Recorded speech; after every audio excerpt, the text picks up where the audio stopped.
Rumour has it we're going to determine the difference between using crop mode and a tele extender on the R5.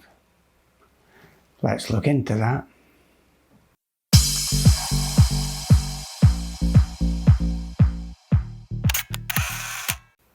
Hi, I'm Tom and you're watching Rumour Has It.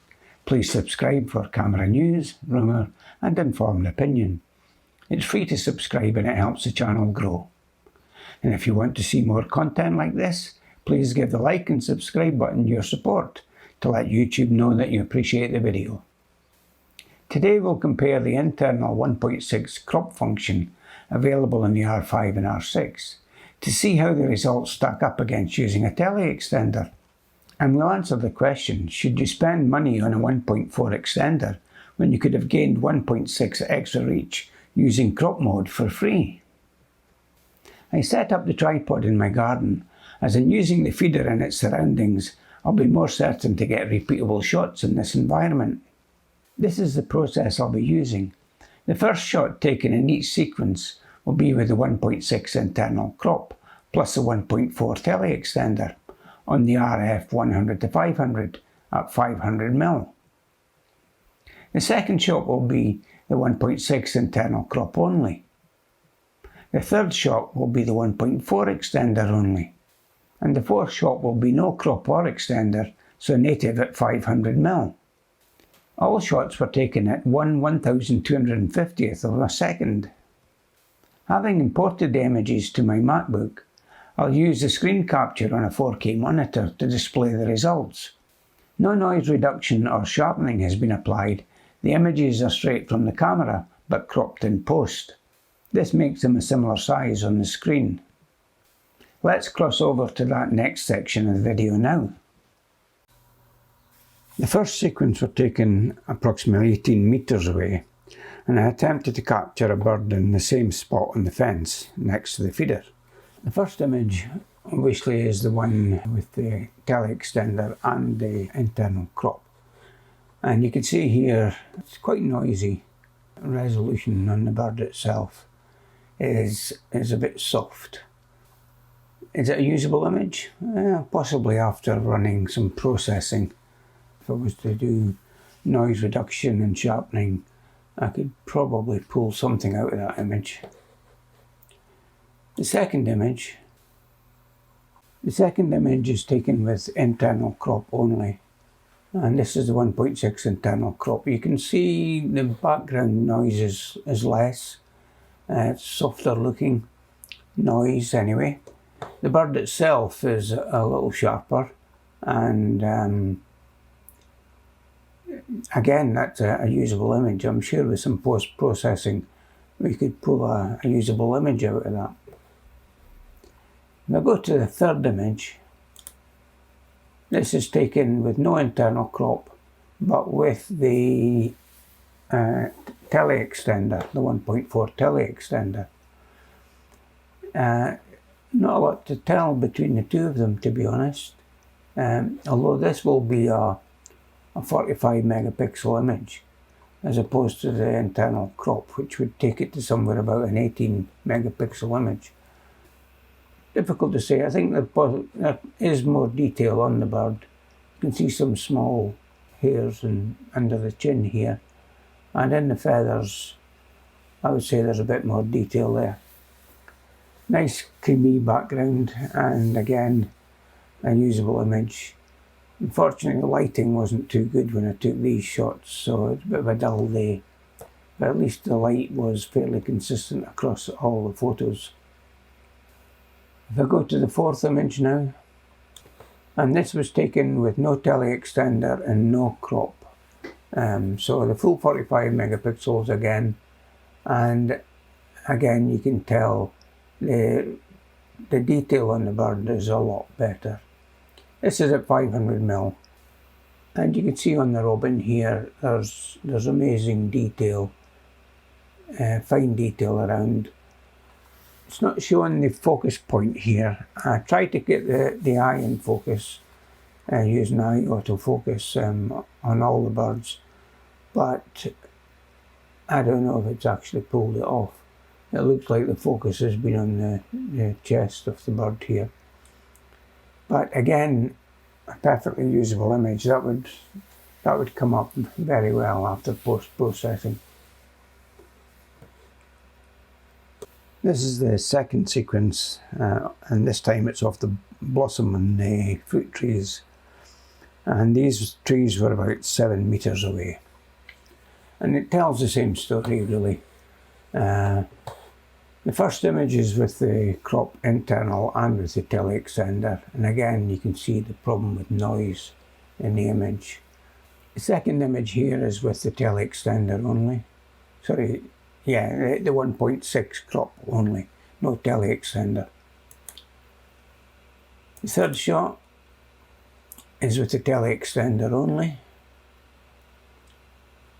and the fourth shot, no tele extender and no internal crop. You can see the colours are stronger. The detail on the flowers and in the leaves is much better. Background quite creamy, though there's obviously this, with the wider frame here, we're starting to pull in quite a bit of light. There's a tree behind, and that was given a dark background, but obviously it's light to the side of it you can see creeping in. So that's the blossom, and we'll move on to the third sequence now, which is the birds at the feeder. Having looked through the images so far, I decided to do some basic processing for the third sequence of shots. These were taken at the feeder itself. I used Topaz Denoise AI, which in addition to reducing noise also applies light sharpening. I decided this sharpening was enough for the better images. I wanted the exact same processing on each image, so I used the basic auto settings. I've also further cropped the images to give you a better idea of the details. So let's run through this third sequence and see what conclusions we can draw. The first one we look at is the one with the extender and the crop.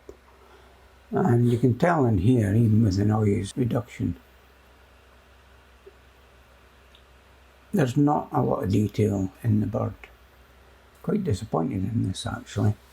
Didn't think it'd be quite as bad, but it is what it is.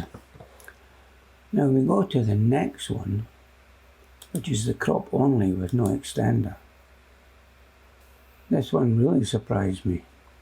The detail on the bird is quite amazing. The background is a little bit noisy, not as smooth as I normally see on the photographs taken here. But the detail on the bird is certainly respectable. The interesting thing here is that's the 1.6 crop, and if we compare that with the 1.4 extender only, we go to that one. Unfortunately, it's a different bird. I wasn't able to get the same bird in this situation. But you can tell the background is creamier in this photograph. But there's certainly not any more detail.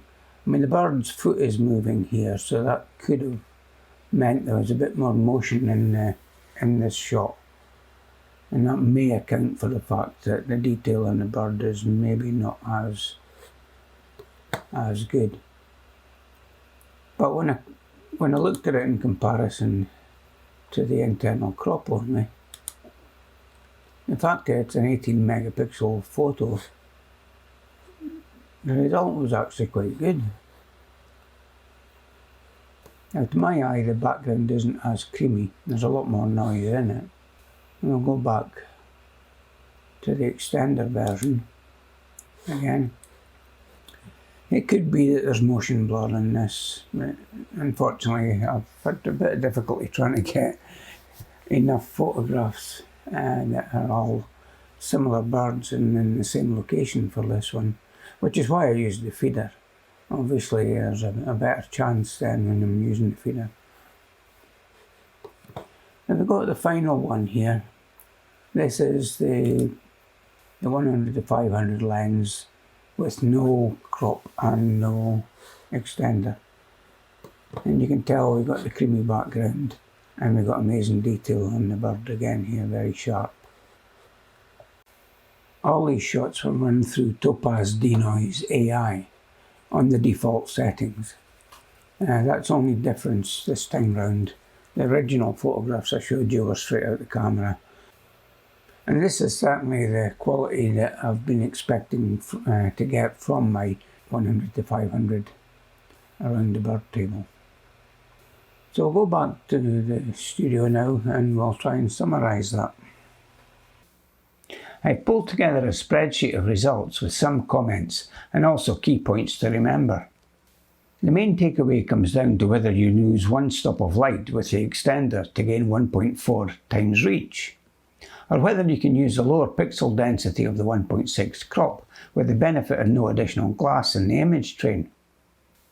As we've seen in the examples, the 1.6 internal crop without tele extender can give very acceptable images at 18 megapixels, particularly when you use it to fill the frame rather than zoom into distance where diffraction will ruin the shot.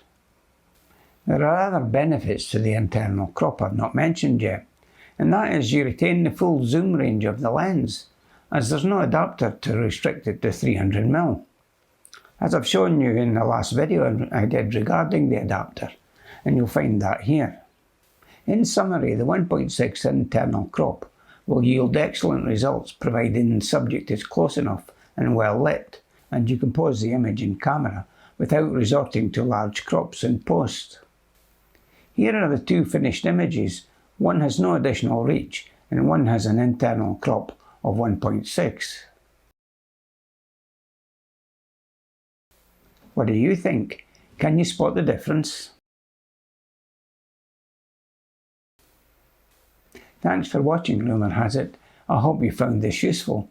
Please like, and if you're new here, click the subscribe button below. It really helps the channel grow. And for my part, I'll continue to bring you camera news, rumour and informed opinion.